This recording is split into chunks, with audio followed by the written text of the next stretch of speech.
Bonjour, je m'appelle Luc Jacquet et je suis réalisateur d'un film qui s'appelle Le Voyage au pôle Sud.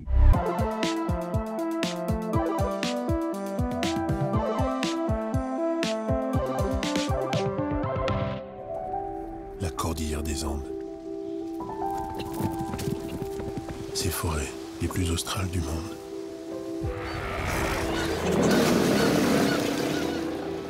Plus on descend vers le sud, plus la neige et la glace prennent le pouvoir. Après la marche de l'Empereur, où le sujet c'était l'Antarctique, le voyage au pôle Sud, c'est le voyage pour l'Antarctique. Et c'est pas un voyage de description, mais c'est un voyage intérieur et c'est la métamorphose de ce que tous les gens qui sont accros à l'Antarctique peuvent vivre quand ils parlent de la civilisation jusqu'à là-bas. C'est un endroit qui est extrêmement important pour moi, dans le sens où j'y ai rencontré mon destin à plusieurs reprises. La première fois, quand j'étais scientifique, j'ai découvert ce lieu, j'ai découvert le cinéma aussi, puisque j'ai fait quelques images. Et c'est là que j'ai décidé de devenir cinéaste plutôt que scientifique. C'est là que j'ai rencontré les Manchots Empereurs, ce succès incroyable de la marche de l'Empereur. C'est aussi un lieu où moi je me sens bien, où la confrontation avec les éléments m'apprend des choses sur moi-même, où je suis allé aussi chercher le travail des scientifiques, la glace et le ciel avec Claude Lorius, puisque l'alerte climatique est venue de là-bas. Donc c'est vraiment pour moi un territoire qui est extrêmement important et je le regarde aujourd'hui différemment, avec le regard de ma maturité, avec ce que j'ai appris de la science, avec ce que je sais aussi du bouleversement climatique, et aussi peut-être dans l'incapacité que j'ai eue à faire changer les mentalités pour préserver ces endroits-là, et c'est quelque chose qui m'importe. Qu'est-ce qui peut bien nous attirer là-bas?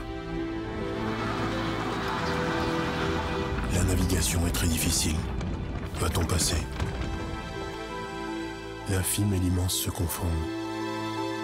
Donc, dans le premier travail qu'on a fait avec Christophe Graillot, le chef opérateur, parce qu'on est parti en se disant, on ne sait pas comment on va faire ce film, mais ce qu'on est sûr, c'est qu'on va trouver. Ce que je dis là, c'est pas une boutade, c'est qu'on était dans une dynamique de chercheur. Vraiment, trouver un regard singulier pour cette histoire singulière. Curieusement, ça s'est imposé très vite. Pour moi, le noir et blanc était presque une évidence. Mais ce regard où on a utilisé des baby lens, où on a utilisé des lentilles un peu particulières pour rentrer dans un temps qui est différent. Quand vous êtes en Antarctique, quand vous êtes en Patagonie, vous n'êtes plus dans le temps de Paris ou de qui vous voulez. Et ça, c'était important. Mais je pense qu'il y avait aussi ce plaisir très singulier de la photographie en noir et blanc. C'est-à-dire aller chercher cette épure, quitter le champ de la description qui aujourd'hui inonde les télévisions, les réseaux sociaux. C'est une expérience de cinéma, c'est une expérience singulière, une expérience originale aussi, très intérieure. Pour moi, c'est plus un film d'expérience, de ressenti Enfin, c'est surtout pas un documentaire d'ailleurs. Donc moi, je voulais que les gens puissent aller chercher ces émotions que nous on ressent et qui nous attachent à ce point, à cet endroit de la planète. Le film commence avec ces mots. Tu m'as demandé pourquoi je repartais là-bas et j'ai pas su te répondre parce que c'est une situation que j'ai rencontrée très souvent. Pourquoi tu repars encore une fois en Antarctique? T'en as pas marre? Mais non, j'en ai pas marre. Mais tous les gens qui sont allés en Antarctique n'en ont pas marre. Ce film aurait pu s'appeler Continent magnétique. Quand tous les gens qui ont posé le pied là-bas contractent une espèce de maladie qui est l'envie de revenir. Et vous avez des techniciens, des gens qui conduisent des engins, qui sont à la cuisine, qui reviennent tous les ans, depuis des années et des années, qui font des saisons, parce que c'est un endroit qui est addictif, et paradoxalement addictif, parce que c'est loin, ça fait mal, c'est dangereux par moments, et pourtant ça nous attire comme là. C'est impossible à décrire, quoi.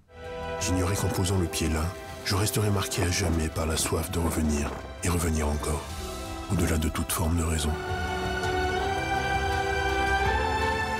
Je pense qu'en France, on a la chance d'avoir des techniciens qui sont des gens qui sont capables de faire du très beau cinéma dans des conditions très compliquées. Et c'est tout ce vivier de gens qui ont tourné avec Jacques Perrin, qui ont tourné avec d'autres et qui sont aujourd'hui de très très grands cinéastes, que ce soit l'image, que ce soit la machinerie, et qui adorent ce défi que de tourner dans la nature dans des conditions complexes. Et c'est, encore une fois, c'est un privilège qu'on a ici, d'avoir un vivier de gens aussi talentueux. Le travail du son, mais le travail sur ce film a été jubilatoire parce qu'il a été fait avec des gens, des techniciens, des talents que je connais bien, qui ont l'habitude de travailler ensemble, qui sont dans une dynamique de chercheurs. On a monté, avec Stéphane Mazaleg, le monteur image, Samy Bardet, le monteur son, Cyril Aufort, le musicien, le compositeur, Thierry Lebon, le mixeur. On a travaillé ensemble dès le début du montage image. C'est-à-dire qu'on a intégré la voix, le son, la musique, et en s'écoutant les uns les autres, et en se regardant les uns les autres, ah, vous avez trouvé ça au son, attends, on va mélanger, on va changer le montage image pour laisser la place à cette bonne trouvaille au son ou à la musique. Et c'est vraiment un truc qu'on a fait de concert. En général, on met d'abord l'image, puis après, on connaît la musique, si j'ose dire, quoi.